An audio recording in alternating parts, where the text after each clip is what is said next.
Ha, ha.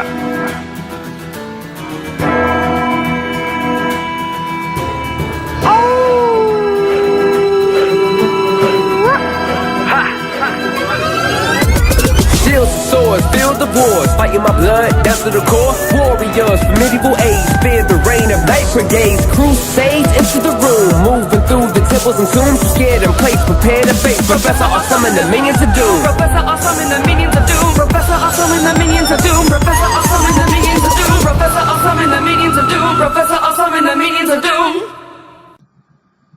Hey students and minions, I'm here today to talk to you a little bit more about the Odyssey.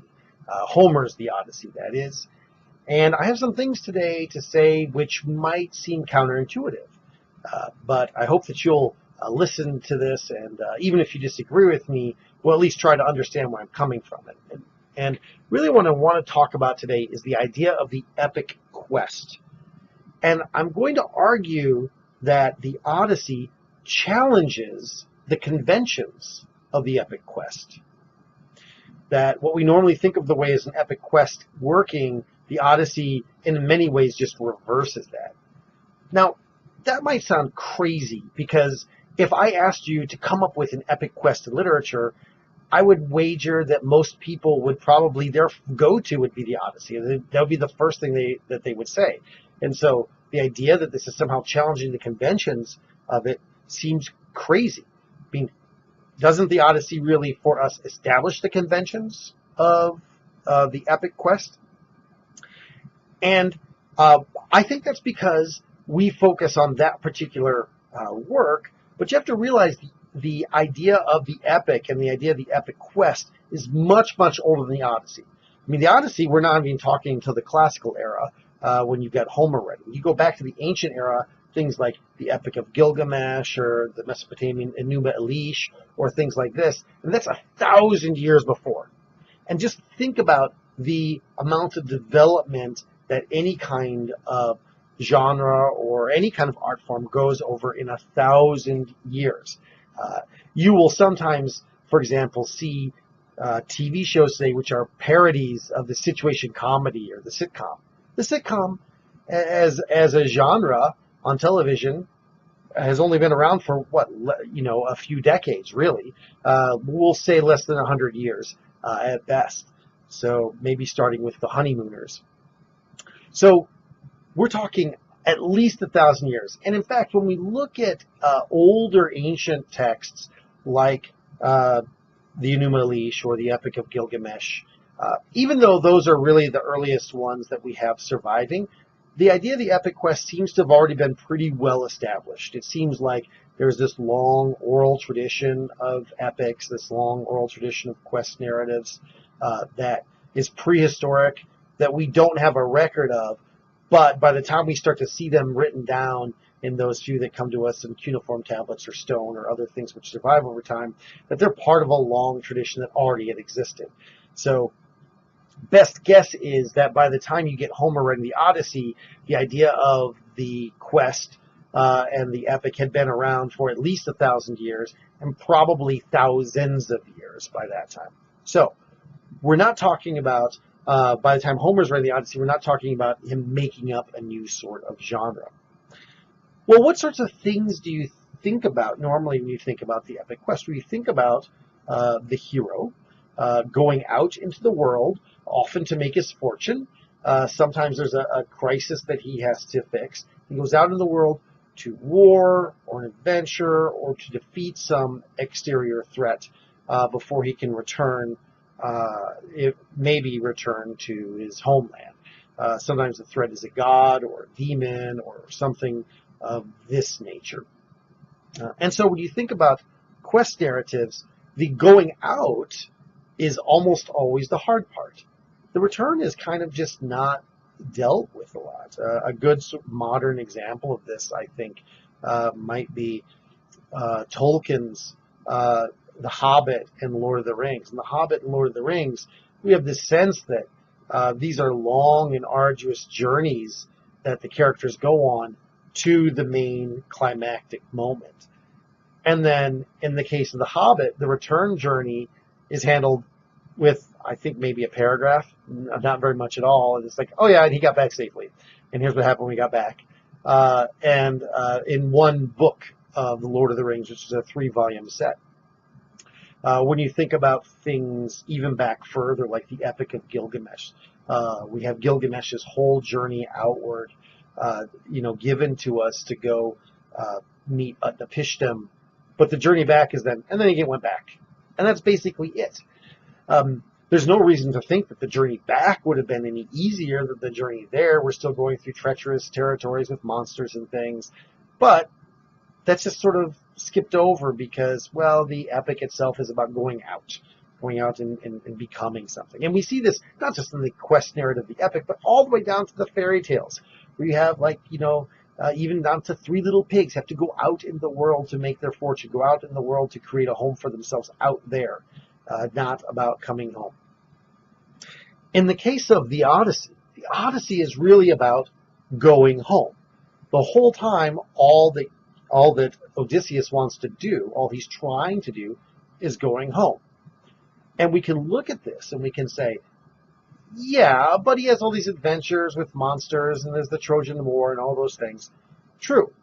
But what Homer does is he arranges this so that almost all those adventures are in the past. They're almost all in the past. The Trojan War is, 2 decades of the past. And when Telemachus goes out to find about to try to find his father, he's told by old men about the Trojan War. It's a thing that had happened a long time ago. When we see Odysseus and we hear about his stories about fighting monsters and all sorts of adventures on the various islands when he was island hopping and things, he's telling a story about something which had happened in the past. So he's already to the end point of that. He does have some small adventures. He has a bad sea voyage. And then when he, of course, arrives home, he has an adventure there. And I guess he also is involved in some kind of Olympic-style games at some point. But the truth is that that's nothing compared to what he had before. So this is about going home. And when we look at all sorts of epics, sometimes epics are about going internal. Sometimes they're about going into the underworld. But they're usually not about, I just want to get home. And that's really what this is about. It has the structure of an epic, but is going the wrong direction in that sense. And another element, I think, another element that we frequently have then, that's important in the epic, is the main character, the apotheosis. Apotheosis is a big, fancy literary word, which means kind of ascending to godhead. The main character becomes a god. Now, usually they don't literally become a god. Usually they attain some sort of other kind of immortality. They're praised for what they do. I mean, think of King Arthur. Arthur then gets taken off to Avalon, and he's going to return someday.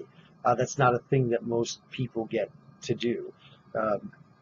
And even in the case of the Epic of Gilgamesh, where Gilgamesh is trying to get immortality, and he fails to get immortality, we see in the end, in his funeral, we find out, actually, he does get a kind of immortality. He becomes this great and famous king who, generations later is beloved and honored by people.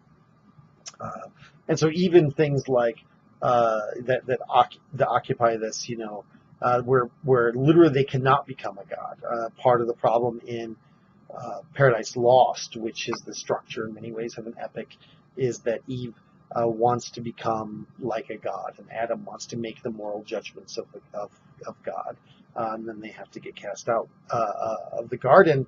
But then you're going to have, of course, later Paradise Regained. You're going to have Christ descending to God. You're going to have the idea of the paradise, the greater paradise that's within.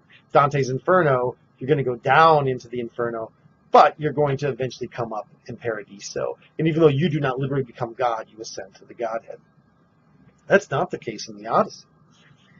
In the Odyssey, Homer actually spends time reminding us of this.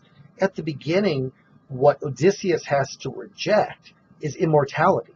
He's essentially offered at the beginning to be a god, and he rejects that.